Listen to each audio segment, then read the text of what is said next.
Hey guys, welcome back to another video. In this video I'm going to talk about the EK A240G just a little bit. There's like a whole bunch of videos, well, not really a whole bunch, but there's quite a few videos from renowned tech tubers such as Kyle and Jay's 2 Cents, who is the water cooling master. It comes, this box, priced at about $240 US, and they give you a lot of cool stuff in this. You get tubing, fittings, radiator, 2 EK Vardar fans, pump reservoir combo, the block for the GPU in this kit. If you opt for the A240 or the A120, you just get the CPU loop. You also get the EK cryo fuel and a few other things with this as well. It's doing pretty good. Temperatures are stable across the GPU and CPU. I am surprised by it because you got that single, 240 radiator keeping, both the CPU and the GPU cool. And I do have a good overclock on these. It's a 5820K overclock to 4.5 gigahertz at 1.220 volts. And for the GPU, I do have that one overclocked to about 155 on the core and 400 on the memory. So they do get kind of hot, but not so much. I did the IDA64 stress test for about an hour on the CPU, and the max I seen was 76, which wasn't too bad because the H100i that I used to have on this, that one went up into 83, 85 depending.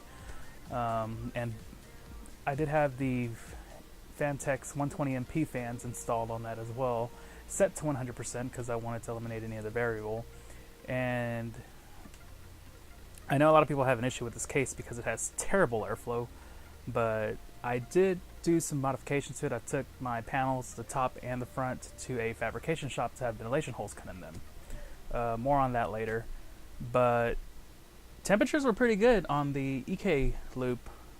Not gonna lie, it was pretty decent. We're seeing about 60 to 65 in most games that I've tested, and the CPU stayed pretty chill. So I'm going to bring those slides up right here, right now.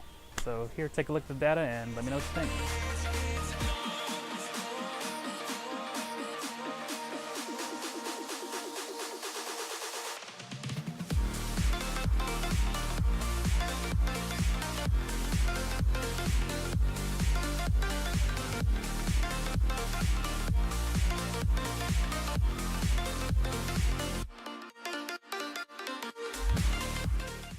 Alright guys, so there you have it. Those are the results. So as you can see, the difference between the A240 and the H100i, there was a difference of 9 degrees while playing Overwatch.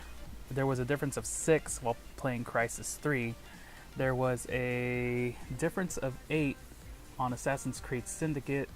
Deus Ex dropped down about 11 degrees. Rise of the Tomb Raider dropped to about 6.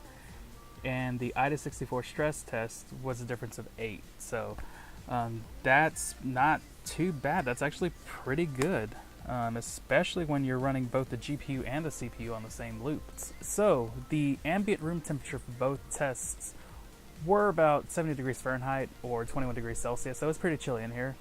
The Founders Edition card, that got to 84C on its own, but I did have a custom fan curve, so it was hitting 70 to 75C depending.